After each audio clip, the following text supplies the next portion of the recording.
that other than it's over 9,000.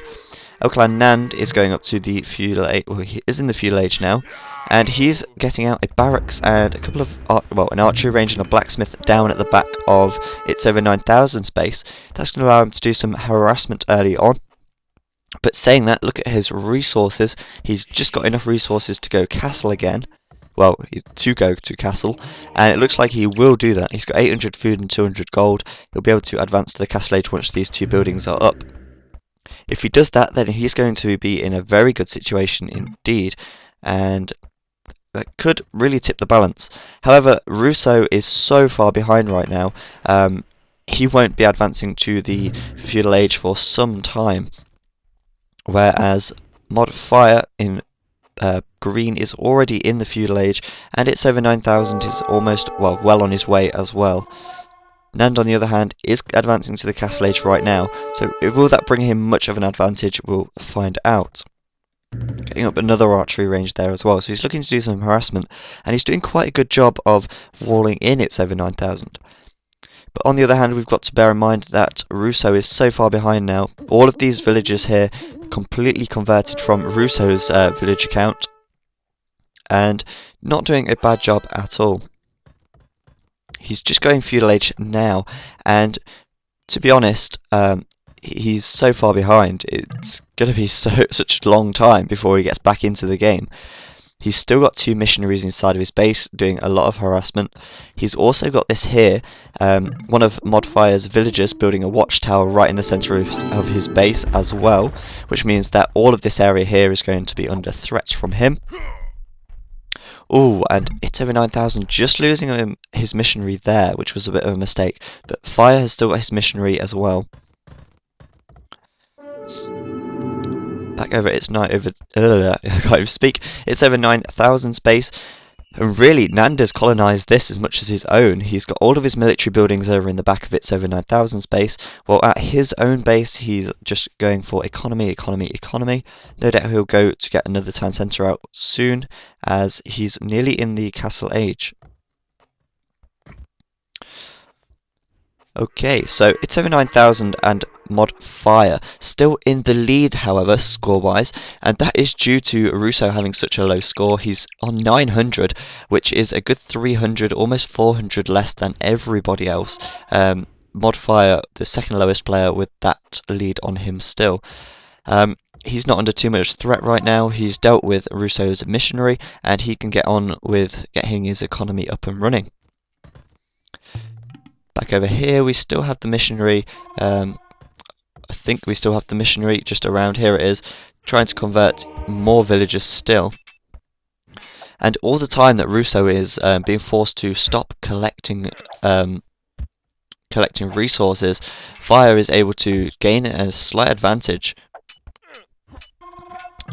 And this watchtower is fully up now, and that's good for him as well. That means he's able to do a lot of damage and prevent too much going on in this area here, which once again is going to slow down the economy of Russo. Over here though, we have got Nand going right the way up to Castle Age, and he is quite quick to do so. Still got his missionary there and quite a few archers as well. See if he's getting much technology. He's just producing archers at the moment. At his base he is just going along nicely, concentrating very much on this, trying to take out as much of his opponent's stuff as he can. The missionaries are extremely useful though. They can still convert enemy units and they can convert enemy villagers and really just play havoc with the opponent. And I find this game quite funny just because at the start how there's so much pressure on the player from very early on. Once again, not too much going on. Nand coming in now to try and take out this missionary. If he can do that, then Russo won't be under too much threat at all anymore. He'll be able to kind of get on with things. As you can see though, he is still very, very far behind now, almost 600 behind in score. A watchtower coming up here for its over 9,000. That's going to allow a good defensive position of this gold mine here. Taking your opponent's resources, pretty cheeky but very effective. A Siege Workshop now going up for Nand, and that means that he's going to be able to get some mangonels and battering rams out and really play havoc with its over 9,000's infrastructure. If you can take out his town centre, then he's going to be in a bit of a bad way, and he's not going up to the castle age yet. So if you can take out this town centre before he gets to the castle age, then its over 9,000 is going to be forced to rebuild everything from scratch. Upgraded his archers to crossbowmen, and able to take out a lot of its over 9,000's villagers. Now, even though Russo is pretty much out of the game at this stage, Clan Nand is managing to keep them both in the lead due to his massive attack on its over 9,000 right now. He's still able to do a lot of damage, and that's a very good play from him indeed. 9,000 trying to get watchtowers up where he can, but all of his villagers forced to garrison for the time being, and really he doesn't have too much going for him at the moment. He has got a few villagers down here a few villagers down here collecting gold, and that'll keep him going on the gold count for the time being. However, he's unable to collect much food as these crossbowmen are providing constant harassment. There's also a mangonel down here, which is attacking his town centre, and it's really only a matter of time before that goes down as well. Skirmishers and archers being produced for him here. If he can take out the crossbowmen, then he won't have too much trouble taking out the mangonel. Russo still really lagging behind. He's under a lot of pressure right now still. He's managing to claw it back just about. He is getting a couple of watchtowers up occasionally, and surprisingly, Nand still hasn't taken out this missionary, so that's still a little bit of a threat for him. Let's have a look at what they're doing technological wise. Fire is going up to the castle age, and that's probably due to being harassed the least. There are a couple of watchtowers up here from Russo, but that's not really doing too much harm at all to hit Fire. Fire is still out of range there, and he's still really just getting on with his economy. He's able to get up to the castle age, then he might be able to provide some support to its over 9,000. But its over 9,000 is looking to be struggling right now. He's trying to deal with these mangonels, finally taking out that missionary. But those crossbowmen are doing an effective job of clearing up. If you can take out the mangonels, and then he can get on with producing some more villagers and not having to worry too much about his town centre being under constant threat. Russo is now in the feudal age at long last, but it's going to be still a very long while until he can get into the castle age. That monk missionary rather, still in his base causing some trouble. Nand leaving his base thinking that it had been taken out, but now having to come back to try and deal with that. Nand pushing forward once again, and he has a very strong hold in the back of its over 9,000's base.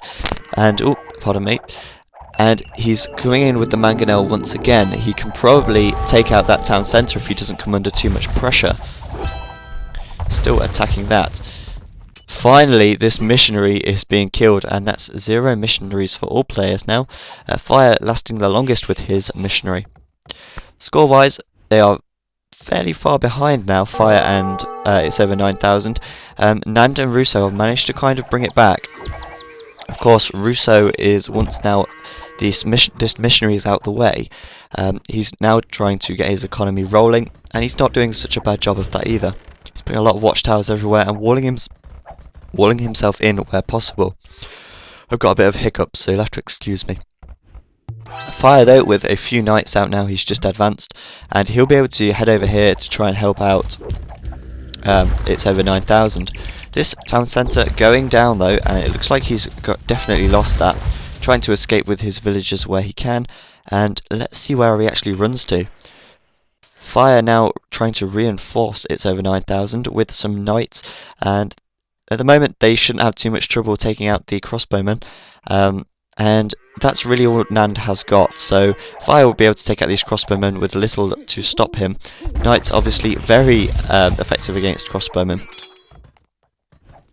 So these players doing an effective job of walling each other in, and really it's just a bit of a mess. Everything is a bit higgledy-piggledy, and yeah, it's quite interesting to watch this.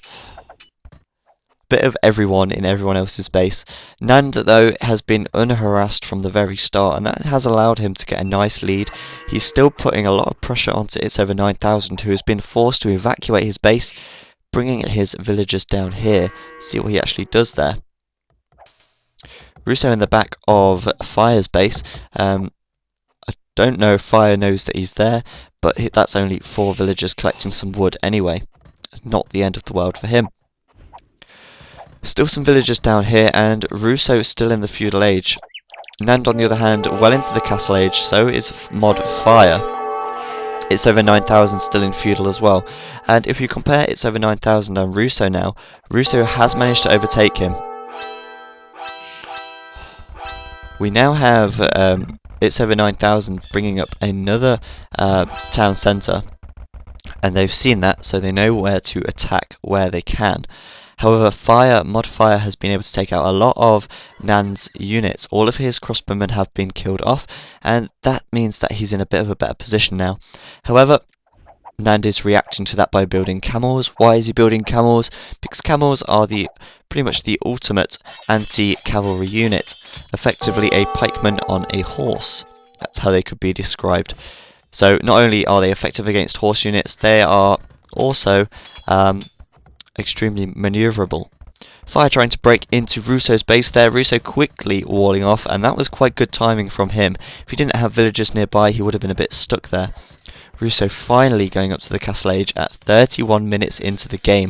So as you can see, his economy was seriously slowed and halted there by that missionary harassment early on. Engagement here coming in from Fire. Nand very sillily, never heard that word before, sent his mangonels ahead without his army and got them chased down by the knights. Too many knights there for him to deal with, and